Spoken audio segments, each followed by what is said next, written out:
Zoo மாவல் சிறிது அமைதியான போதும் ஆராத்யாவின் கண்ணீர் நின்றபோதும் அப்போதுதான் சிங்கானியா ஆழ்ந்த மூச்சு விட்டான். அவன் நேராக ஆராத்யாவின் அப்பா முன்னால் சென்று நின்றான்.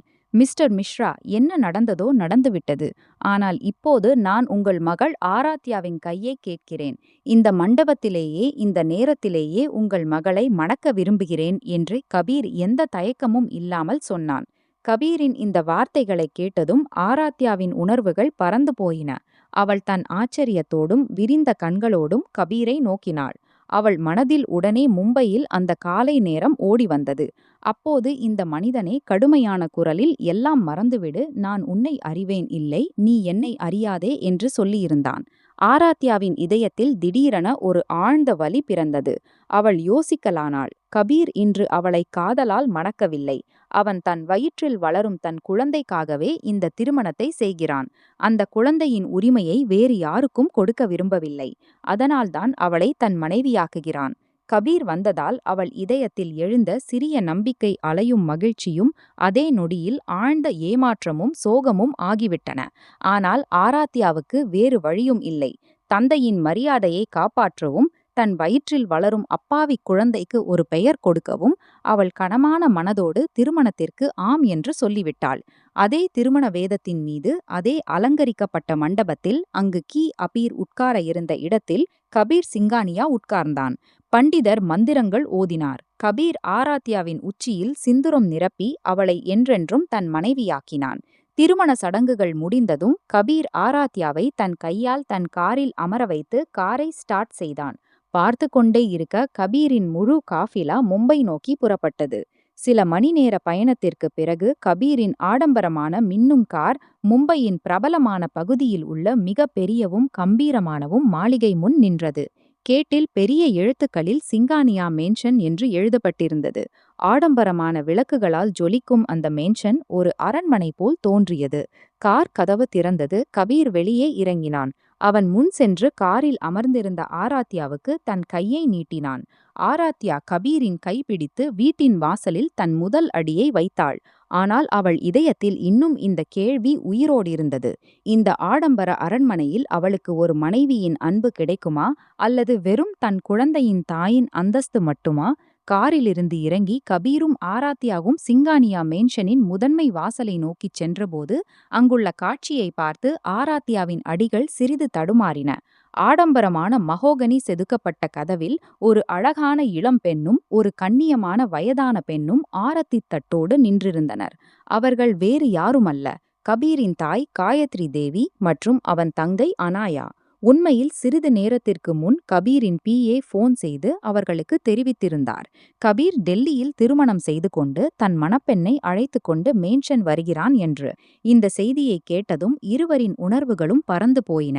காயத்ரி தேவி மற்றும் அனாயாவின் முகங்களில் கபீருக்கான தெளிவான கோபம் தெரிந்தது. அவன் இவ்வளவு பெரிய விஷயத்தை அவர்களிடமிருந்து மறைத்து வைத்திருந்தான். ஆனால் கபீரும் ஆராத்யாவும் படிகள் ஏறி மேலே வந்ததும் காயத்ரி தேவியின் பார்வை சிவப்பு சாரியில் மூடிய அப்பாவி, அழுகையால் வீங்கிய கண்களுள்ள ஆராத்யா மீது விழுந்தது. ஆராத்யாவின் எளிமையும் அவளுடைய அளவற்ற அழகையும் பார்த்ததும் காயத்ரி தேவியின் தாய்மை இதயம் ஒரு நொடியில் உருகிவிட்டது. அவர்களுடைய முகத்தில் இருந்த கோபம் மறைந்து ஒரு பெரிய புன்னகை தோன்றியது. எவ்வளவு அழகான குழந்தை என்று காயத்ரி தேவி முணுமுணுத்தாள். ஆராத்யாவுக்கு ஆரத்தி எடுத்து அவளுடைய நெற்றியை முத்தமிட்டு மிகவும் அன்போடு வரவேற்றாள். அனாயாவும் தன் புதிய அண்ணியை கட்டித் தழுவினாள். ஆனால் காயத்ரி தேவியின் பார்வை கபீர் மீது விழுந்ததும் அவர்கள் அவனை ஒரு கூர்மையான கடுமையான பார்வையால் பார்த்தார்கள். கபீரிடம் அவர்களுடைய கோபம் இன்னும் முடியவில்லை என்பது தெளிவாக தெரிந்தது. காயத்ரி தேவி ஆராத்யாவின் கையை பிடித்து அன்போடு சொன்னாள், மகளே, நீ பயணத்தால் மிகவும் சோர்வடைந்திருப்பாய். அனாயா, உன் அண்ணியை அவளுடைய அறைக்கு அழைத்துச் சென்று ஓய்வெடுக்க விடு. ஆராத்யா மெதுவாக தலையை ஆட்டி அனாயாவுடன் உள்ளே சென்றாள். ஆராத்யாவின் காலடிகள் தொலைந்து படிகளில் மேலே சென்றதும் காயத்ரி தேவியின் போக்கு உடனே கபீர் பக்கம் மாறியது. அவர்கள் ஒரு நொடியும் வீணாக்காமல் முன் சென்று கபீரின் காதை இறுக பிடித்து கீழே இழுத்தார்கள். அகங்காரமான பையன், உனக்கு எப்படி துணிச்சல் வந்தது எங்களிடமிருந்து இவ்வளவு பெரிய விஷயத்தை மறைக்க? திருமணம் செய்து கொண்டாய். எங்களுக்கு சிறிதும் தெரியாமல். நாங்கள் உனக்கு அந்நியர்களா என்று காயத்ரி தேவி போலியான கோபத்தோடும் அதிகாரத்தோடும் சொன்னார்கள். மும்பையின் மிகவும் கொடிய மற்றும் அகங்காரமான தொழிலதிபர், யாருடைய பெரிய பெரிய கார்ப்பரேட் நிறுவனங்களும் பயந்து நடுங்கும் அவர் இந்த நேரத்தில் தன் தாய் முன் அமைதியாக காதை இழுத்து கொண்டிருந்தான். கபீர் மெதுவாக காயத்ரி தேவியின் கையை விலக்கி தம் கடுமையான குரலில் சொன்னான், அம்மா, அமைதியாயிருங்கள். என்ன நடந்ததோ அதற்கு பின்னால் ஒரு பெரிய காரணம் இருந்தது. கபீர் தன் தாய் மற்றும் தங்கையை லிவிங் ரூமுக்கு அழைத்துச் சென்று அங்கு அமர வைத்து, கடந்த ஒரு மாதத்தின் முழு உண்மையையும், அந்த ஹோட்டல் சதி, டெல்லியில் ஆராத்யாவின் திருமண மண்டபத்தில் நடந்த நாடகம், மேலும் ஆராத்யா கர்ப்பமாக இருப்பது, எல்லாவற்றையும் உண்மையாக சொன்னான். இதை கேட்டதும் காயத்ரி தேவியின் கண்கள் விரிந்தபடியே இருந்தன. ஆனால் அடுத்த நொடியில் அவர்களுடைய முகம் அளவற்ற மகிழ்ச்சியால் பூத்துவிட்டது. அவர்கள் கடந்த பல ஆண்டுகளாக கபீரை திருமணம் செய்யும்படி கெஞ்சிக் கொண்டிருந்தார்கள். ஆனால் கபீர் எப்போதும் ஏதாவது ஒரு வியாபார ஒப்பந்தம் அல்லது சாக்கு போட்டு பேச்சை தள்ளி வைத்து விடுவான். அவர்களுக்கு நம்பவே முடியவில்லை, இந்த கல் மனம் கொண்ட மகன் ஒருபோதும் எந்த பெண்ணையும் தன் வாழ்க்கையில் கொண்டு வருவானா என்று. ஆனால் இன்று அவன் திருமணம் மட்டும் செய்து கொள்ளவில்லை. காயத்ரி தேவிக்கு தெரிய வந்தது, அவர்களுடைய பேரன் அல்லது பேத்தி வரப்போகிறாள் என்றும். இந்த செய்தியால் அவர்களுடைய மகிழ்ச்சிக்கு எல்லை இல்லை. அவர்களுடைய கண்களில் மகிழ்ச்சியின் கண்ணீர் வந்தன. அவர்கள் கபீரின் தலையில் கை வைத்து சொன்னார்கள், நீ செய்தது சரிதான் கபீர். இந்த பெண்ணுக்கு இனி இந்த வீட்டில் எந்த துக்கமும் இருக்கக்கூடாது. தாய் உடன் பேசிய பிறகு கபீர் கனமான காலடிகளோடு தன் விசாலமான ஆடம்பரமான படுக்கையறை நோக்கிச் சென்றான். அவன் கதவை திறந்ததும் அறைக்குள் ஒரு விசித்திரமான அமைதி பரவியிருந்தது. ஆராத்யா இன்னும் தன் அதே மணப்பெண் உடையில் படுக்கையின் ஒரு மூலையில் அமைதியாக அமர்ந்திருந்தாள். அவள் தலையை கீழே வளைத்திருந்தாள். கபீர் உள்ளே வந்த பிறகும் அவள் தன் பார்வையை உயர்த்தவில்லை. அவனுடன் எந்த பேச்சும் பேசவில்லை. அவள் முழுவதும் ஒரு உயிரற்ற சிலை போல் அமைதியாக இருந்தாள். ஆராத்யாவின் இந்த அலட்சியத்தையும் மௌனத்தையும் பார்த்ததும் கபீருக்குள்ளும் ஒரு விசித்திரமான எரிச்சல் பிறந்தது. அவன் அகங்காரமான குணம் கொண்டவன். யாருடைய மௌனத்தையும் பொறுத்து கொள்ள மாட்டான். கபீர் அவள் மீது கோபத்தை காட்டவில்லை. ஆனால் தன்னை கட்டுப்படுத்ததான் உடனே அறையில் உள்ள விசாலமான பால்கனியில் சென்றான். இரவின் குளிர்ந்த காற்று வீசிக்கொண்டிருந்தது. கபீர் தன் பாக்கெட்டிலிருந்து சிகரெட்டை எடுத்து பற்ற வைத்தான். அவன் சிகரெட்டை நீண்ட நீண்ட ஆழமாக இழுக்கத் தொடங்கினான். புகை வளையங்கள் காற்றில் பறந்து கொண்டிருந்தன. ஆனால் கபீரின் மனம் இந்த நேரத்தில் ஒரு பயங்கரமான விரக்தி மற்றும் அமைதியின்மையில் ஊடுருவிக் கொண்டிருந்தது. கபீரின் இதயத்தில் ஒரு கொடூரமான எண்ணம் மீண்டும் மீண்டும் ஓடி வந்தது. அவன் சரியான நேரத்தில் ஆராத்யாவை தேடாவிட்டால், அவன் கையில் அந்த மருத்துவ அறிக்கை கிடைக்காவிட்டால், இன்று சரியாக இந்த நேரத்தில் ஆராத்யா கபீரின் அல்ல, வேறு யாரோ ஒருவனின் மனைவியாகியிருப்பாள்.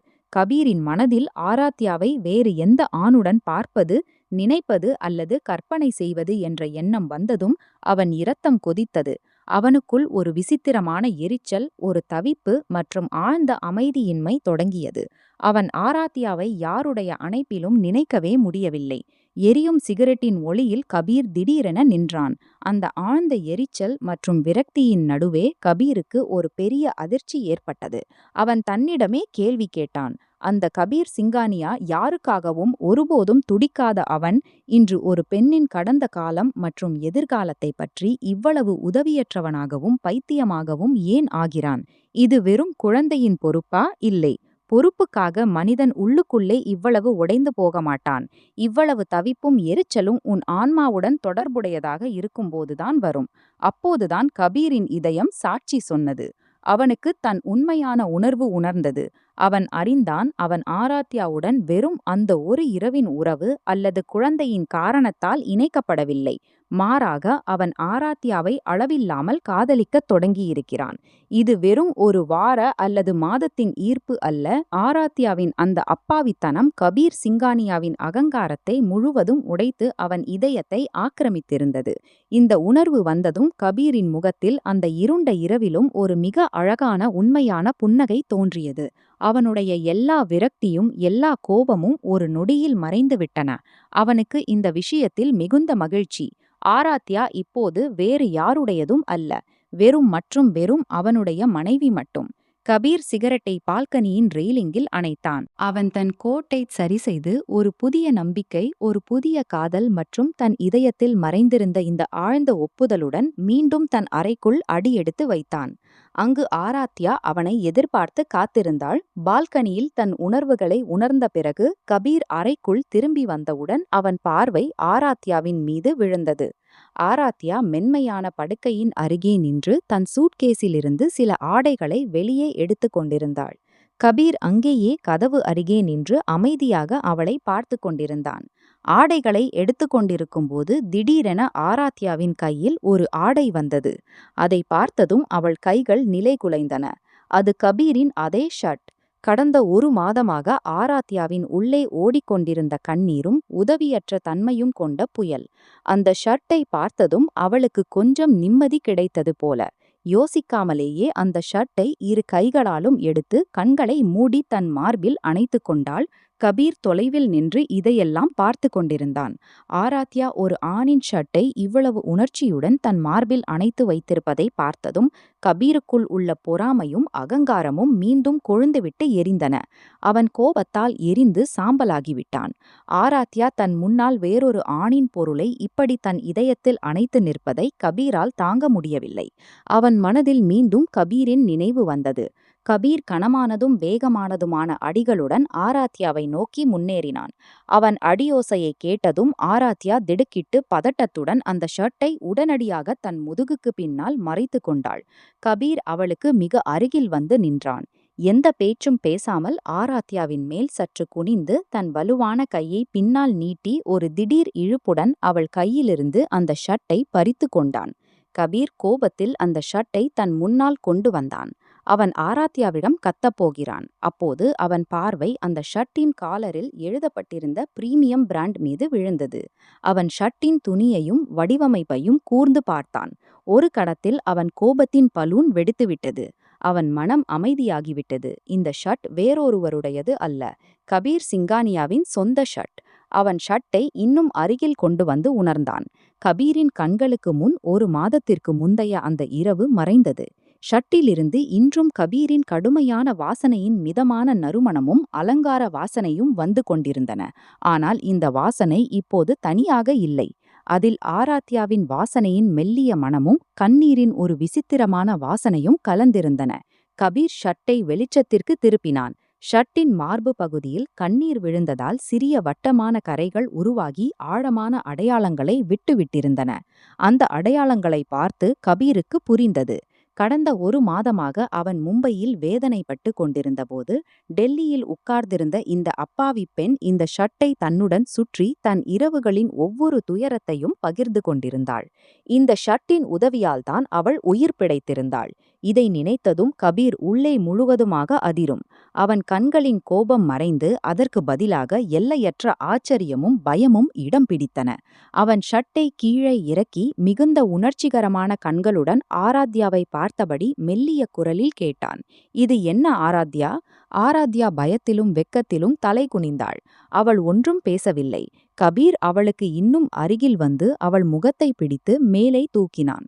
சொல், எனக்கு இது என்ன? நீ என் உணர்வுகளுடன் இவ்வளவு இணைந்திருந்தாய் என்றால், நீ இந்த குழந்தையை உன் வயிற்றில் வைத்திருக்க விரும்பினாய் என்றால், அந்த கபீருடன் திருமணம் செய்ய ஏன் ஆம் சொன்னாய்? ஏன் நீ வேறொருவனின் மணப்பெண்ணாக போகிறாய்? கடந்த 1 மாதமாக சமூகத்தின் கேலி, குடும்பத்தின் மரியாதை சுமை மற்றும் கபீரின் பிரிவை தாங்கிக் கொண்டிருந்த ஆராத்யா இந்த கேள்வியை கேட்டதும் அவள் பொறுமையின் கயிறு முழுவதுமாக அருந்தது. அவள் கண்களில் இருந்து கண்ணீர் வேகமாக வழியத் தொடங்கியது. அவள் கோபத்திலும் வலியிலும் கத்தினாள். நான் எப்படி ஆம் சொல்லாமல் இருக்க முடியும்? ஆராத்யா அழுது கொண்டே கபீரின் கண்களில் கண்களை வைத்தாள். அந்த காலையில் நீதான் கபீர் சிங்கானியா என்னிடம் கடுமையாக சொன்னாய். நடந்ததை ஒரு நம்பிக்கையாக நினைத்து மறந்துவிடு. என்னை விட்டுவிடு. எல்லாவற்றையும் மறந்து உன் வாழ்க்கையில் முன்னேறு. நீ ஒருமுறையாவது என் நிலையை புரிந்து கொள்ள முயற்சித்தாயா? அவள் அழுகை அதிகரித்தது. நான் என் அம்மா அப்பாவுக்காக மட்டும்தான் அவர்களின் சமூகத்தில் மரியாதையை காப்பாற்ற அந்த பெண்ணுடன் திருமணம் திருமணத்திற்கு ஆம் சொன்னேன். நான் அந்த அபீருடன் எந்த காதலும் கொண்டிருக்கவில்லை. என் இதயத்தில் அப்படி ஒன்றும் இல்லை. ஆராத்யா கபீரின் மார்பில் தன் விரலுகள் வைத்து அழுது கொண்டே சொன்னாள். நீயும் இன்று என் மீது கேள்வி எழுப்புகிறாய். நீயும் இந்த குழந்தைக்காக மட்டும்தான் என்னுடன் திருமணம் செய்து கொண்டாய் அல்லவா? நீ என்னை காதலிக்கிறாயா? என் வயிற்றில் இந்த குழந்தை இல்லை என்றால் கபீர் சிங்கானியா டெல்லியின் அந்த மண்டபத்தில் அடியெடுத்து வைத்திருப்பானா? நீ உன் பங்குக்காக மட்டும்தான் என்னுடன் திருமணம் செய்து கொண்டாய், எனக்காக அல்ல. ஆராத்யாவின் இந்த கசப்பான ஆனால் அப்பாவியான வார்த்தைகளை கேட்டதும் கபீர் முழுவதுமாக ஆச்சரியமடைந்தான். ஆராத்யாவின் கண்களில் இருந்து கண்ணீர் வழிவதை பார்த்தான். அவள் உடல் நடுக்கம் கொண்டது. ஆராத்யா இப்படி உடைவதை பார்த்ததும் கபீரின் இதயத்தில் ஒரு ஆழ்ந்த வலி எழுந்தது. அவன் முழு அகங்காரமும் பொறாமையும் ஒரு கணத்தில் உருகி ஓடிவிட்டன. கபீர் ஒரு கணமும் வீணாக்காமல் முன்னேறி ஆராத்யாவை தன் வலுவான அகன்ற கைகளில் இறுக அணைத்து கொண்டான். அவளை தன் மார்பில் இவ்வளவு உறுதியாக அணைத்தான். அவளை ஒருபோதும் தன்னிடமிருந்து விலக விடமாட்டான் என்பது போல. ஆராத்யா தொடக்கத்தில் கபீரின் மார்பில் கைகளை வைத்து அவனை தன்னிடமிருந்து தள்ளிவிட லேசான முயற்சி செய்தாள். ஆனால் கபீரின் வலுவான பிடியின் முன் அவள் உதவியற்றவள் ஆனாள். அவன் மார்பில் தலை வைத்து உரக்க அழத் தொடங்கினாள். கபீர் மிகுந்த மென்மையுடன் ஆராத்யாவின் தலையில் தன் உதடுகளை வைத்து ஒரு முத்தம் கொடுத்தான். பைத்தியம் கபீரின் கனமான கடுமையான ஆனால் இந்த முறை மிகுந்த உணர்ச்சிகரமானதும் காதல் நிறைந்ததுமான குரல் ஆராத்யாவின் காதுகளில் ஒலித்தது. யார் சொன்னார்கள் இந்த குழந்தைக்காக நான் உன்னுடன் திருமணம் செய்தேன் என்று? ஆராத்யா, நான் இந்த திருமணத்தை உன்னுடன் தான் செய்தேன். கபீர் அவளை தன் கைகளில் சற்று தளர்த்தி அவள் அழுத முகத்தை தன் கைகளில் பிடித்து அவள் கண்களில் பார்த்தபடி சொன்னான். உனக்கு தோன்றியது நீ மட்டும்தான் வேதனைப்பட்டாய் என்று. உனக்கு தெரியுமா, கடந்த ஒரு மாதத்தில் நான் எவ்வளவு அமைதியின்றி இருந்தேன் என்று? நீ அந்த காலையில் அந்த ஹோட்டல் அறையிலிருந்து என்னை விட்டு சென்றதிலிருந்து கபீர் சிங்கானியா ஒரு நாளும் அமைதியான தூக்கம் கொண்டதில்லை. நான் பகலும் இரவும் அந்த கண்களிலும் வாசனையிலும் மட்டுமே அலைந்து கொண்டிருந்தேன். நான் உன்னை எல்லையில்லாமல் காதலிக்க தொடங்கிவிட்டேன் ஆராத்யா. இந்த திருமணத்தை நான் என் மனைவிக்காக செய்தேன், குழந்தைக்காக மட்டும் அல்ல. கபீரின் வாயிலிருந்து காதலின் இந்த உண்மையான ஒப்புதலை கேட்டதும் ஆராத்யாவின் வழிந்த கண்ணீர் நின்றுவிட்டது போல. அவள் ஆச்சரியமான கண்களுடன் கபீரின் முகத்தை பார்த்தாள். அந்த நேரத்தில் அவளுக்காக மட்டும் உண்மையான காதலும் கவலையும் தெளிவாக தெரிந்தன. கபீரின் வாயிலிருந்து காதலின் இந்த உண்மையானதும் தயக்கமற்றதுமான ஒப்புதலை கேட்டதும் ஆராத்யாவின் இதயத்தின் மீது வைக்கப்பட்டிருந்த வெளிப்புற சுமை ஒரு கணத்தில் உருகிவிட்டது. அவள் யோசிக்காமலேயே மீண்டும் கபீரின் அகன்ற வலுவான மார்பில் ஒட்டிக்கொண்டு உரக்க அழத் தொடங்கினாள். அவள் இந்த கண்ணீரில் எந்த பலவீனமும் இல்லை. மாறாக கடந்த ஒரு மாதமாக அடக்கி வைக்கப்பட்டிருந்த அவள் முழு வலியும் அவள் கோபமும் அவள் தனிமையும் அவள் பக்கம் வழிந்தன. அவள் விம்மிக்கொண்டே கபீரிடம் சொல்லத் தொடங்கினாள். உனக்கு தெரியுமா கபீர், இந்த ஒரு மாதத்தில் நான் உன்னை எவ்வளவு எதிர்பார்த்தேன் என்று? என் ஒவ்வொரு தருணமும் உன்னின்றி எப்படி வேதனைப்பட்டு கழிந்தது என்பதை நான் மட்டும்தான் அறிவேன். நீ கொடுத்த அந்த மங்கலான நினைவுகளின் உதவியுடன் நான் இந்த 30 நாட்களை முட்கள் போல கழித்தேன். ஆராத்யா கபீரின் ஷர்ட்டை சுட்டிக்காட்டி சொன்னாள். எல்லா பக்கமும் இருள் தெரிந்தபோது நான் இந்த ஷர்ட்டிடம் மணிக்கணக்கில் பேசினேன். என் நாள் கொஞ்சம் இலகுவாக இருக்கட்டும் என்று.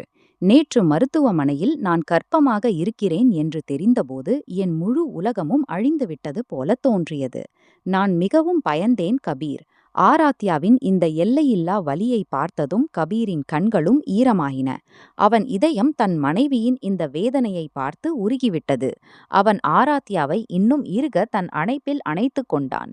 அவள் எல்லா துயரங்களையும் தன்னுள் அடக்கிக் கொள்ள விரும்புவது போல கபீர் அவள் காதுகளுக்கு அருகில் குனிந்து மிகுந்த உறுதியுடன் சொன்னான். I love you Aradhya, I love you so much. Aradhya அவன் மார்பில் தன் தலையை சாய்த்தாள். கபீரின் கண்களில் பார்த்து தன் இதயத் துடிப்புகளை அடக்கிக் கொண்டு சொன்னாள். நானும் உன்னை மிகவும் காதலிக்கிறேன் கபீர். அப்போது கபீரின் கவனம் அவள் உள்ளங்கையில் வரையப்பட்ட மெஹந்தியில் தன் பெயரின் மீது சென்றது. அதை பார்த்ததும் அவன் உதடுகளில் ஒரு அழகான புன்னகை வந்தது. அவன் சொன்னான், விதி நம்மை முன்பே சேர்த்துவிட்டது. பார், உன் திருமணம் வேறொருவனுடன் நடக்கப் போயிற்று. ஆனால் உன் கையில் பெயரும் என்னுடையதுதான் எழுத வந்தது. இன்று நீ முழுவதுமாக என்னுடையவள். ஆராத்யாவும் தன் கையில் எழுதப்பட்ட கபீரின் பெயரை பார்க்கத் தொடங்கினாள். அறியாமலேயே அவள் கையில் எழுதப்பட்ட இன்று இந்த 1 மாத நீண்டதும் வலி நிறைந்ததுமான காத்திருப்புக்குப் பிறகு இருவர் இதயங்களின் தூரங்களும் முழுவதுமாக முடிந்துவிட்டன. இருவரும் எல்லையில்லாமல் மகிழ்ச்சியாக இருந்தனர். அப்போது கவி மெல்ல ஆராத்யாவின் முகங்களை தன் மார்பில் அணைத்துக் கொண்டான். அவன் ஆராத்யாவின் கண்ணீரால் நனைந்த அழகான முகத்தை தன் 2 கைகளின் கோப்பையில் பிடித்தான். கபீரின் கண்களில் இந்த நேரத்தில் எந்த அகங்காரமும் இல்லை. மாறாக தன் மனைவிக்காக மட்டும் பைத்தியக்காரத்தனம் இருந்தது. அவன் முன்னேறி ஆராத்யாவின் இளஞ்சிவப்பு உதடுகளில் மிகுந்த உணர்ச்சியுடனும் ஆழமாகவும் ஒரு முத்தம் கொடுத்தான். அந்த ஹோட்டல் முதல் இரவுக்கும் இன்றைய இந்த இரவுக்கும் ஒரு பெரிய வித்தியாசம் இருந்தது. அந்த இரவு இருவரும் போதையின் ஆழ்ந்த மங்கலில் இருந்தனர். ஆனால் இன்று இருவரும் முழுவதுமாக தங்கள் உணர்வுகளில் இருந்தனர். இருவரும் ஒருவருடைய மூச்சுகளை உணர்ந்து கொண்டிருந்தனர். முழு உணர்வுடன் ஒருவருக்கு ஒருவர் அருகில் வந்து கொண்டிருந்தனர். உதடுகளை முத்தமிட்ட பிறகு கபீரின் உதடுகள் மெல்ல கீழே இறங்கின. ஆராத்யாவின் நீண்ட கழுத்தில் பரவின. ஆராத்யா தன் கண்களை மூடிக்கொண்டாள். கபீரின் முடியில் தன் விரல்களை சிக்க வைத்தாள். அவள் கபீரின் இந்த மாறிய ஆர்வத்திற்கு எந்த எதிர்ப்பும் தெரிவிக்கவில்லை. ஏனெனில் அவள் சொந்த இதயமும் இந்த வாழ்க்கைக்காக 1 மாதமாக தவித்துக் கொண்டிருந்தது. கபீர் மிகுந்த மென்மையுடன் ஆராத்யாவின் கனமான பிரைடல் லெஹங்கா மற்றும் நகைகளை ஒவ்வொன்றாக கழற்றத் தொடங்கினான். ஆராத்யா இந்த முழுமையான சந்திப்பில் அவனுக்கு முழு ஒத்துழைப்பு அளித்துக் கொண்டிருந்தாள். கபீர் அவளை தன் மடியில் தூக்கி மென்மையான படுக்கையை நோக்கி அழைத்துச் செல்லத் தொடங்கிய போது ஆராத்யாவின் மனதில் திடீரென ஒரு தாயின் பயம் எழுந்தது. அவள் சற்று தயங்கினாள். கபீரின் தோளை பிடித்து மெல்லிய குரலில் சொன்னாள், கபீர், நம் குழந்தைக்கு இதனால் ஏதாவது ஆகுமா? கபீர் ஆராத்யாவின் முகத்தில் வந்த அந்த அப்பாவிக் கவலையை பார்த்தான். அவன் உதடுகளில் மிகுந்த அழகானதும் அன்பானதுமான புன்னகை வந்தது. அவன் ஆராத்யாவின் நெற்றியை முத்தமிட்டு லேசாக சிரித்து பதிலளித்தான். நீ கவலைப்படாதே என் உயிரே, நான் முழு கவனம் செலுத்துவேன். அவன் ஆராத்யாவை படுக்கையில் படுக்க வைத்தான். தன்னை அவள் அணைப்பில் ஒப்படைத்தான். அந்த ஆடம்பரமான படுக்கையறை மிதமான வெளிச்சத்தில் முழு இரவும் அவர்கள் இருவரின் ஆழ்ந்த மூச்சுகளும் விம்மல்களின் சத்தமும் ஒலித்துக் கொண்டிருந்தன. அவை அவர்களின் முழுமையான காதலுக்குச் சாட்சியாக இருந்தன. விடியற்காலை பொன்னிற சூரிய ஒளி அறையில் திரைச்சீலைகளிலிருந்து வடிந்து உள்ளே வந்தபோது ஆராத்யாவின் தூக்கம் கலைந்தது. அவள் தன்னை கபீரின் வலுவானதும் பாதுகாப்பானதுமான அணைப்பு வளையத்தில் கண்டாள். கபீர் இன்னும் ஆழ்ந்ததும் நிம்மதியானதுமான தூக்கத்தில் தூங்கிக் கொண்டிருந்தான். ஆராத்யா அமைதியாக கபீரின் தூங்கும் அழகான முகத்தை பார்த்தாள். உடனடியாக அவளுக்கு அந்த ஹோட்டலின் முதல் நினைவு இரவு நினைவுக்கு வந்தது. அந்த காலையில் அவள் அழுது கொண்டே தன்னை கரைப்படுத்தப்பட்டதாக உணர்ந்து ஓடிவிட்டாள். ஆனால் இன்று காலை அவள் கபீரின் உரிமையான மனைவியாக அவன் அணைப்பில் இருந்தாள். இன்று அவள் இதயத்தில் எந்த பயமும் இல்லை. மாறாக எல்லையற்ற நிம்மதியும் மகிழ்ச்சியும் இருந்தன. அப்போது ஆராத்யாவின் கை மெல்ல அவள் வயிற்றின் மீது சென்றது. அவள் தன் கண்களை மூடிக்கொண்டாள். தன் வயிற்றில் வளரும் சிறிய அன்னத்தை உணர்ந்தாள். மனதிற்குள் தன் குழந்தையிடம் சொன்னாள், நன்றி, நன்றி மிகவும் என் வாழ்க்கைக்கு வந்ததற்கு. நீ இல்லை என்றால் ஒருவேளை இன்று நான் அப்பாவின் விருப்பப்படி வேறொருவருடையவளாகி இருப்பேன். கபீர் என்னிடம் தன் காதலை ஒருபோதும் ஒப்புக்கொண்டிருக்க மாட்டான். ஆராத்யா படுக்கையிலிருந்து எழுந்து புத்துணர்ச்சி பெற்று தன் அழகான வடிவத்தில் அறைக்கு வெளியே அடியெடுத்து வைத்தாள். ஆராத்யா அறைக்கு வெளியே அடியெடுத்து வைத்தவுடன் அந்த மாளிகையின் காட்சியை பார்த்து ஆச்சரியமடைந்தாள். நேற்று இரவின் அந்த அமைதி இப்போது முழுவதுமாக மறைந்துவிட்டது. வீட்டின் முழு சூழலும் மாறிவிட்டிருந்தது. முழு ஆடம்பர மாளிகையும் நாடு மற்றும் வெளிநாடுகளின் வண்ணமயமானதும் நறுமணமுள்ளதுமான மலர்களால் மிகுந்த அழகாக அலங்கரிக்கப்பட்டிருந்தது. எல்லா பக்கமும் வேலைக்காரர்களின் நடமாட்டம் இருந்தது. வீட்டில் ஒரு விழா போன்ற சூழல் இருந்தது. ஆராத்யா படிகளிலிருந்து இறங்கி கீழே லிவிங் ஹாலுக்கு வந்தபோது அவளுக்கு கபீரின் தாய் காயத்ரி தேவி தெரிந்தாள்.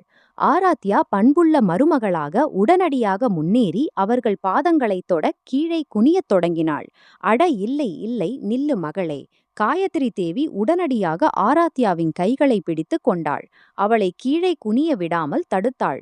அவர்கள் மிகுந்த அன்புடன் சொன்னார்கள், இந்த நிலையில் நீ முழுவதுமாக குனிய வேண்டிய அவசியமில்லை என் பிள்ளை. காயத்ரி தேவி ஆராத்யாவின் கையை பிடித்து அவளை ஹாலின் ஆடம்பர சோபாவில் அழைத்து சென்று தன் அருகில் அமர வைத்தாள்.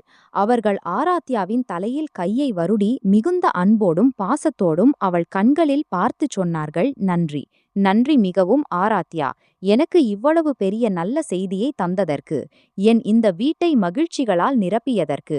காயத்ரி தேவியின் வார்த்தைகளைக் கேட்டு ஆராத்யா புன்னகைத்தாள். அவளுக்கு புரிந்தது, கவி தன் தாய்க்கு எல்லாவற்றையும் உண்மையாக சொல்லிவிட்டான் என்பதும், இந்த வீட்டில் அவள் குழந்தை சட்டவிரோதமல்ல, மாறாக முழு குடும்பத்தின் வாரிசாக ஏற்று மேடையில் அமர்த்தப்படுகிறது என்பதும். அப்போது அங்கு கபீரின் தங்கை அனாயாவும் ஓடி வந்தாள். அவள் வந்தவுடன் ஆராத்யாவை கட்டித் தழுவி உற்சாகமாக சொன்னாள், அண்ணி, நன்றி மிகவும், எனக்கு இவ்வளவு அன்பானதும் சிறியதுமான மருமகன் அல்லது மருமகளை தந்ததற்கு. நான் இப்போதே அத்தை ஆவதற்கு தயாராகிவிட்டேன். அனாயாவும் காயத்ரி தேவியும் காட்டிய இந்த எல்லையில்லா மகிழ்ச்சியையும் எல்லையற்ற அன்பையும் பார்த்து ஆராத்யாவின் கண்களில் மகிழ்ச்சியின் கண்ணீர் வந்தன. அவள் மனதிற்குள் கடவுளுக்கு நன்றி செலுத்திக் கொண்டிருந்தாள். காயத்ரி தேவி சொன்னாள், இன்று அவர்கள் வீட்டில் ஆராத்யா மற்றும் அவள் வரவிருக்கும் குழந்தையின் பாதுகாப்பு மற்றும் நல்வாழ்வுக்காக ஒரு பெரிய சிறப்பு பூஜை வைத்திருக்கிறார்கள். அதில் எல்லாரும் கலந்து கொள்வார்கள் என்று. அப்போது படிகளில் கனமான அடிகளின் ஓசை கேட்டது. ஆராத்யா கண்களை உயர்த்தி பார்த்தாள். கபீர் சிங்கானியா தயாராகி கீழே வந்து கொண்டிருந்தான். படிகளிலிருந்து இறங்கும் கபீர் சிங்கானியாவின் அழகானதும் பாரம்பரியமானதுமான தோற்றத்தை பார்த்து ஆராத்யா தன் பார்வையை விலக்க முடியவில்லை. அப்போது கபீரின் பார்வைகளும் சோபாவில் அமர்ந்திருந்த ஆராத்யாவுடன் சந்தித்தன. சிவப்பு சேலையில் தன் அழகான மனைவியை பார்த்து கபீரின் உதடுகளில் ஒரு ஆழமான சொல்லப்படாத புன்னகை மிதந்தது. காயத்ரி தேவியும் அனாயாவும் ஏதாவது வேலையில் பிஸியாக இருந்தனர். அப்போது இந்த வாய்ப்பை பயன்படுத்தி கபீர் அவர்கள் பார்வைகளிலிருந்து தப்பி ஆராத்யாவை நோக்கி பார்த்து ரகசியமாக அவளுக்கு ஒரு கண்சிமிட்டல் செய்தான். கபீரின் இந்த திடீர் மற்றும் குறும்பான செயலை பார்த்து ஆராத்யாவின் முழு முகமும் வெட்கத்தால் சிவந்துவிட்டது. அவள் வெட்கப்பட்டு தன் பார்வைகளை தாழ்த்திக் கொண்டாள். கபீர் அவள் இந்த நாணத்தின் மீது மனதிற்குள் மயங்கினான். சிறிது நேரம் கழித்து இருவரும் பண்டிதர் முன்னால் சிறப்பு பூஜையில் ஒன்றாக அமர்ந்தனர். மந்திரங்களின் புனித ஒலியும் ஹோமத்தின் நறுமணமும் நடுவில் கபீரும் ஆராத்யாவும் ஒருவருடைய கையை பிடித்து தங்கள் வரவிருக்கும் குழந்தையின் பாதுகாப்புக்காக ஜெபித்தனர். பூஜை முடிந்ததும் இருவரும் எழுந்து காயத்ரி தேவியின் பாதங்களை தொட்டு அவர்கள் ஆசீர்வாதத்தை பெற்றனர். காயத்ரி தேவி இருவரையும் எப்போதும் மகிழ்ச்சியாக இருக்கவும் அழிவற்ற சுபமாக இருக்கவும் ஆசீர்வதித்தாள். அந்த நாளுக்குப் பிறகு சிங்கானியா மாளிகையின் முழு சூழலும் மாறிவிட்டிருந்தது. வீட்டின் ஒவ்வொரு உறுப்பினரின் இதயத்திலும் ஆராத்யாவுக்காக எல்லையற்ற அன்பு இருந்தது. காயத்ரி தேவியும் அனாயாவும் சேர்ந்து ஆராத்யாவை இவ்வளவு கவனமாக பார்த்து கொண்டனர். அவளுக்கு ஒருபோதும் தன் பெற்றோர் வீட்டின் குறை உணரவிடவில்லை. அவள் உணவு உண்ணுதல் முதல் ஓய்வு வரை ஒவ்வொரு சிறிய பெரிய விஷயத்திற்கும் நேர அட்டவணை உருவாக்கப்பட்டிருந்தது. கபீர் முன்பு வணிக கோப்புகளில் மட்டும் மூழ்கியிருந்தான். இப்போது தன் டைரியில் முதலில் ஆராத்யாவின் மருத்துவர் நியமனத்தை குறித்து கொண்டான். ஒவ்வொரு மாதமும் வழக்கமான பரிசோதனைக்காக கபீர் தானே எல்லா வேலைகளையும் விட்டு ஆராத்யாவை மருத்துவமனைக்கு அழைத்துச் சென்றான். அவன் ஒவ்வொரு தருணமும் ஆராத்யாவுக்கு எந்த விஷயத்திலும் எந்த குறையும் இல்லாமல் இருக்க கவனம் செலுத்தினான். ஆராத்யாவுக்கு இரவில் விசித்திரமான விஷயங்கள் சாப்பிட ஆசை வரும்போது மும்பையின் அந்த அகங்கார வணிக மனிதன் நள்ளிரவில் தானே கார் ஓட்டி அவள் விருப்பமான விஷயங்களை வாங்கச் சென்றான். பார்த்து கொண்டே இருக்க காதலும் அக்கறையும் நடுவில் கற்பத்தின் 9 மாதங்கள் கண்சிமிட்டும் நேரத்தில் கழிந்துவிட்டன. இறுதியில் அந்த பெரிய நாள் வந்துவிட்டது. எல்லாரும் ஆவலுடன் எதிர்பார்த்திருந்தது. திடீரென ஒரு இரவு ஆராத்யாவுக்கு பிரசவ வலி தொடங்கியது. கபீர் முழு குழுவுடன் அவளை உடனடியாக மும்பையின் மிகப்பெரிய சூப்பர் ஸ்பெஷாலிட்டி மருத்துவமனைக்கு அழைத்துச் சென்றான். ஆராத்யாவை உடனடியாக டெலிவரி அறைக்குள் அழைத்துச் சென்றனர். டெலிவரி அறைக்குள் இருந்து ஆராத்யாவின் வலியால் கத்துவதும் தவிப்பதும் சத்தங்கள் வந்து கொண்டிருந்தன. அவள் ஒவ்வொரு கத்தலுடனும் வெளியே நடைபாதையில் நின்ற கபீரின் இதயம் இறங்கிக் கொண்டிருந்தது. கபீர் பெரிய பெரிய வணிக ஒப்பந்தங்களில் ஒருபோதும் அசையாதவன். இன்று பதற்றத்தால் தொடர்ந்து இங்கும் அங்கும் நடந்து கொண்டிருந்தான். அவன் நெற்றியில் வியர்வை துளிகள் இருந்தன. அவன் தன் முஷ்டிகளை இறுக்கிக் கடவுளிடம் ஜெபித்துக் கொண்டிருந்தான். காயத்ரி தேவியும் அனாயாவும் கவலையிலும் பதற்றத்திலும் கைகளை கூப்பி நின்றனர். அப்போது திடீரென டெலிவரி அறைக்குள் இருந்து ஒரு சிறியதும் அப்பாவியுமான குழந்தையின் அழுகையின் உரத்த சத்தம் ஒலித்தது. சத்தத்தை கேட்டதும் வெளியே நடைபாதையில் நின்ற ஒவ்வொரு கடுமையான மனிதனும் அமைதியாகிவிட்டான். உள்ளே ஆராத்யாவின் கத்துதல் அமைதியாகி விட்டிருந்தது. கபீரின் மூச்சுகள் அடைத்துவிட்டன. அவன் கண்களில் மகிழ்ச்சியின் கண்ணீர் வந்தன. சிறிது நேரம் கழித்து டெலிவரி அறையின் வெளிப்புற கதவு திறந்தது. 2 புன்னகைக்கும் நர்ஸ்கள் தங்கள் கைகளில் மிகுந்த அழகான சந்திரனின் துண்டு போன்ற குழந்தையை வெள்ளை போர்வையில் சுற்றி வெளியே வந்தனர். நர்ஸ் கபீர் மற்றும் காயத்ரி தேவியின் அருகில் வந்து மிகுந்த மகிழ்ச்சியுடன் சொன்னாள், "வாழ்த்துக்கள் சிங்கானியா குடும்பம். உங்கள் வீட்டில் ஆண் குழந்தை பிறந்திருக்கிறது. தாயும் குழந்தையும் இருவரும் முழுவதுமாக ஆரோக்கியமாக இருக்கிறார்கள்." இதைக் கேட்டதும் முழு மருத்துவமனை நடைபாதையிலும் மகிழ்ச்சிகளின் அலை ஓடியது. காயத்ரி தேவி கடவுளுக்கு நன்றி செலுத்தினாள். அனாயா மகிழ்ச்சியில் குதித்தாள். கவி நடுங்கும் கைகளால் அந்த சிறிய அன்னத்தை தன் அணைப்பில் எடுத்தபோது உலகின் எல்லா செல்வமும் இந்த தருணத்திற்கு முன் முழுவதுமாக மங்கிவிட்டதாக அவனுக்கு தோன்றியது. அவன் உடனடியாக உள்ளே சென்று சோர்வாக ஆனால் புன்னகைக்கும் ஆராத்யாவின் நெற்றியை முத்தமிட்டான்.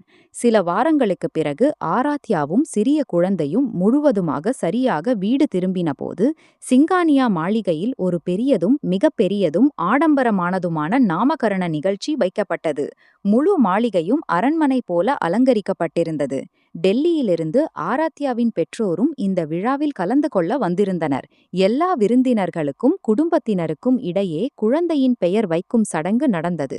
கபீரின் தங்கை அனாயா மிகுந்த ஆர்வத்துடன் முன்னேறி கபீர் மற்றும் ஆராத்யாவின் மகனின் பெயரை அறிவித்தாள். அனாயா புன்னகைத்து சொன்னாள், "நம் இந்த சிறிய இளவரசனின் பெயர் ஆரவ். கபீர் சிங்கானியா." ஆரவ் என்ற இந்த பெயரை கேட்டதும் முழு ஹாலிலும் கரவொலிகளின் ஒலி எழுந்தது. கபீர், ஆராத்யா மற்றும் மிஸ்ரா குடும்பம் உட்பட அங்கு இருந்த ஒவ்வொரு மனிதனுக்கும் இந்த பெயர் மிகவும் பிடித்திருந்தது. இப்போது கபீர், ஆராத்யா மற்றும் அவர்கள் சிறிய மகன் ஆரவ் மூவரும் தங்கள் உலகத்தில் மிகவும் மகிழ்ச்சியாக வாழத் தொடங்கினர். இப்போது ஆராத்யா மற்றும் கபீரின் கதை இங்கே முடிகிறது. உங்களுக்கு எங்கள் இந்த கதை பிடித்திருந்தால் சேனலை சப்ஸ்கிரைப் செய்யுங்கள் மற்றும் கதையை லைக் செய்யுங்கள்.